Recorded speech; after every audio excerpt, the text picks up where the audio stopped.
औज़ुबिल्लाहिमिनश्शैतानिर्रजीम बिस्मिल्लाहिर्रहमानिर्रहीम। मुअज़्ज़िज़ नाज़रीन, अस्सलामु अलैकुम वरहमतुल्लाहि वबरकातुहू।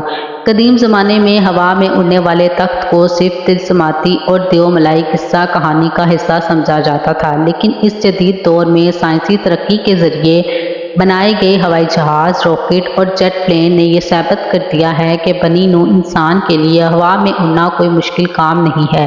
लेकिन आज से हज़ारों साल कबल अल्लाह रब्बुल इज़्ज़त के नबी हज़रत सुलेमान अलैहिस्सलाम को ऐसा उड़ने वाला तख्त अता किया गया था जो आज की हवाई सवारी और जहाज़ों से कई गुना ज़्यादा तेज़ रफ्तार रखता था, और जिसकी खुसूसियात इतनी ज़्यादा थी कि आज के हवाई और खलाई जहाज़ इस तख्त का 10% तक भी नहीं पहुंच सकते हैं। हज़रत सुलेमान अलैहिस्सलाम अल्लाह रब्बुल इज़्ज़त के ऐसे बरगज़ीदा नबी थे जिन्हें मनसब व नबूवत के साथ साथ अजीम तरीन बादशाहत और हुकूमत से भी नवाजा गया। आप अलैहिस्सलाम ने 700 साल से भी ज़्यादा मशरिक़ से मग़रिब तक तमाम मखलूक़ात को ज़ेर किया और इन पर हुकूमत की। ये अजीम शान बादशाहत आपकी इस दुआ का नतीजा था जो आप अलैहिस्सलाम ने बारगाह इलाही में की थी। हज़रत सुलेमान अलैहिस्सलाम ने अल्लाह रब्बुल इज़्ज़त से ये दुआ फरमाई थी कि ऐ मेरे रब, मुझे ऐसी बादशाहत अता फरमा जो मेरे बाद किसी को भी नसीब ना हो, बेशक तू बड़ा अता फरमाने वाला है। लिहाजा अल्लाह रब्बुल इज़्ज़त ने आप अलैहिस्सलाम की दुआ कबूल फरमाई और इंसानों के साथ जिन्नातों और जानवरों को भी आप अलैहिस्सलाम का ताबिया फरमान बना दिया। आप अलैहिस्सलाम के लिए हवा को मुसख्खर कर दिया। आप अलैहिस्सलाम तमाम मखलूक़ात की ज़ुबानें समझते थे। चरिंदों, परिंद, जिन्नात, हैवानात और इंसान आप अलैहिस्सलाम की फौज का हिस्सा थे। जब हज़रत सुलेमान अलैहिस्सलाम ने हुकूमत संभाली तो आप अलैहिस्सलाम ने एक शानदार तख्त बनवाने का हुक्म दिया जिसकी लंबाई 3 कोस थी। जिन्नातों ने इस अजीम तख्त को बड़ी मेहनत और हुनरमंदी से कई सालों में बनाकर तैयार किया था।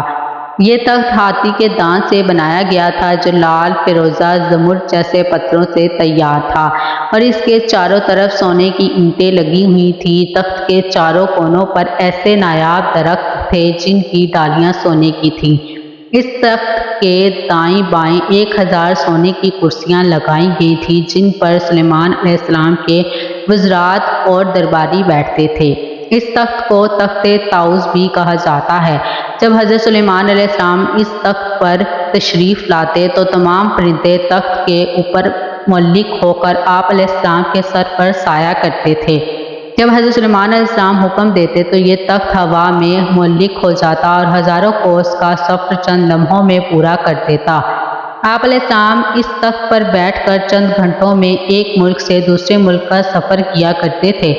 जैसा कि अल्लाह रब्बुल इज़्ज़त ने कुरान पाक में इरशाद फरमाया है कि तर्जुमा, और हमने सुलेमान अलैहिस्सलाम के लिए हवा को मुसख्खर कर दिया कि सुबह की मंजिल महीने भर की होती थी और शाम की मंजिल भी। इस हवाई सफ़र के वक्त पूरे रास्ते हज़रत सुलेमान अलैहिस्सलाम सर झुकाए अल्लाह रब्बुल इज़्ज़त के ज़िक्र व शुक्र में मशगूल रहते। इस तख्त की एक खासियत ये भी थी कि इस पर बैठने वाले को ये महसूस ही नहीं होता था कि ये तख्त कितनी तेज़ रफ्तारी से उड़ रहा है। इस तख्त की रफ्तार बेमिसल थी जो किसी भी सवारी के मुकाबले में गैर मामूली थी। अल्लाह रब्बुल इज़्ज़त ने हवा को हज़रत सुलेमान अलैहिस्सलाम के लिए मुसख्खर कर दिया था, इसलिए इस तख्त के लिए चारों सिमत से चलने वाली हवाएं इस सफ़र को आसान कर देती थीं। हज़रत सुलेमान अलैहिस्सलाम हमेशा अल्लाह रब्बुल इज़्ज़त की इन नेमतों का शुक्र बजा लाते और हर वक्त अल्लाह रब्बुल इज़्ज़त से मुनाजात करते रहते थे। उम्मीद करती हूँ कि आपको हमारी ये वीडियो अच्छी लगी होगी, और अगर आपको हमारी वीडियो पसंद आई है तो हमारे चैनल को ज़रूर सब्सक्राइब करें, बेल आइकन के बटन को भी दबा दीजिएगा ताकि हर नई आने वाली वीडियो आप लोगों तक पहुंच सके। इस वीडियो को अपने दोस्तों और रिश्तेदारों के साथ भी ज़रूर शेयर करें। इसी के साथ मैं आप लोगों से इजाज़त चाहती हूँ। अपना और अपने प्यारों का बहुत ख्याल रखें और अल्लाह और उसके रसूल सल्लल्लाहु अलैहि वसल्लम से बहुत मोहब्बत कीजिए। खुदा हाफिज़।